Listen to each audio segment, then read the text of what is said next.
Hey, yeah, it's here's our Tuesday announcement for week 12. Congratulations to all of you.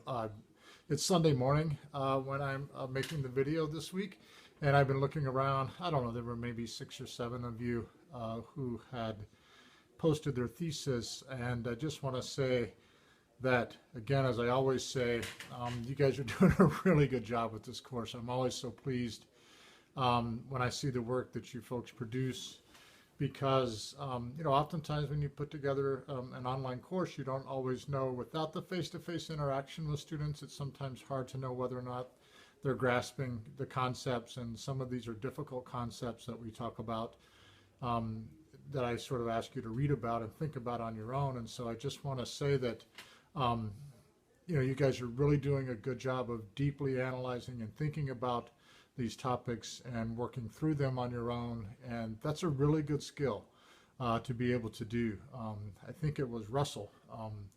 I've written to him this morning, replied back to him that it was confusing, and I think, if you're feeling confused, then that means you're thinking.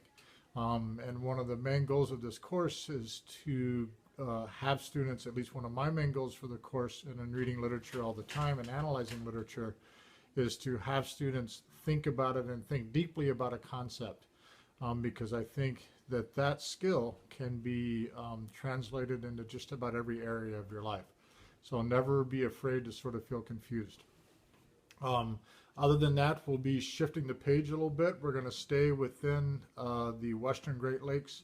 Ojibwe will be reading a novel that seeks to represent a place called, known in the real world anyway, as the Turtle Mountain Chippewa Reservation. It'll be a book by Louise Erdrich called Love Medicine. It's probably one of the more popular books of American Indian fiction, and we're going to be shifting the narrative quite a bit, but I want you to there's going to be a lot of similarities, I think, between. It's one of the reasons why I chose the Troyer book this time. And I always teach Erdrich, and I added David Troyer's book in for the first time this time. And I think when you read the two books, I want to really see that I know that you're going to see a strong connection between the two. And so we may talk about that a little bit, about these different representations of Ojibwe culture. But to get us started off for week 12, you'll need to read up to about page 117 in the book, and then you'll have your typical discussion and journal entry work to be completed. And you'll be talking about, this is like a multi-voice narrative again, and it shifts in time. So in some ways, I think, but it does it slightly differently. So just enjoy your reading of the book, read it for fun, and also read it for work. As always, take a look at the assignment and take a look at the discussion questions to help guide you in your reading. And I will check in with all of you next week, and just keep on plugging away with the work that you're doing.